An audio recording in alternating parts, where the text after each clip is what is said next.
item or the process. John? Yes, ma'am. Yes. Good afternoon. Hello again. During the testimony earlier today, we heard from several speakers who spoke about you can't find a cab on a Friday, Saturday night, late night.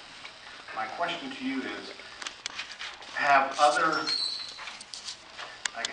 taxi companies, not TNZ, but I guess taxi companies, not electronic companies, actual transportation companies, have they attempted to enter the Houston market in the past couple of years that you know of? Have they approached the city and said, hey, we can bring an extra 1,000 cabs or something like that? We had another TNC type of company that came 2 years ago, and at that time we weren't even beginning to have a glimmer of what legislation should look like. We were waiting for the international organization to do something. So at that time we did cease and desist and they left town. Uber and Lyft are far more organized, and the cease and desist would have just basically papered wherever they stood. It wouldn't have meant anything. But yes, we did have one a couple of years ago that tried to come in. Okay, so if Brooke has a cab company, say from Baton Rouge, and she wants to apply to operate in Houston, she's a regular cab company with vehicles that they lease or rent to their employees, and she wants to bring in 200 cabs. Is it possible? No, she would have to buy existing permits. She could do it, but she'd have to buy existing permits. So she'd have to buy another company's permit. Right, because here we're on a quasi-medallion system because the permits are capped. If you'll remember during the, well, you guys are all too young to remember, but during the 90s, City Council, if you remember, during the 90s, City Council, any cab company could come to Council and show convenience and necessity. So basically they would ask for 100 permits, 200 permits, and Council would grant them. So all of a sudden we ballooned from like 400 cabs to over 1,000 cabs overnight, and then 2,000 cabs.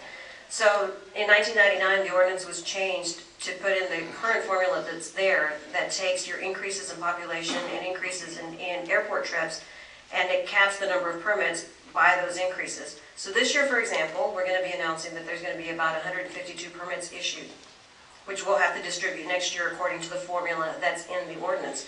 The formula that's in the ordinance says that those would be distributed largest companies first. So they always get the lion's share. If I want to start a company to get some of those permits, I have to, and obviously it have to be the largest companies first. So if I have 100 cabs, I would probably not be able to get any permits because I'd probably be one of the smaller. Well, and you're coming in from outside too, right. So you wouldn't have any experience driving in Houston, which is one of the requirements of the ordinance. So there's no room to expand, basically. In the taxi cab business, right, you have to buy existing permits if you want to. That's the only way. And what is the reasoning behind that? Again, it was because it went nuts, and the cab lobby, as you know, is very strong, and they wanted to make sure that their permits were worth something. So even though they are not a property right, they're a city permit, they have traditionally been allowed to buy and sell them and trade them and lease them. And so that permit that we sell for $500, they lease for a great value. They can sell it for $50,000 on the street.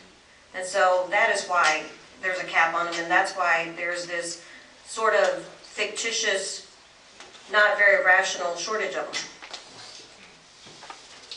Well, I still don't understand the rationale for not expanding the pie, because I can think personally, on a Friday or Saturday night, you can, if you're lucky to get a cab, it's a minimum of an hour.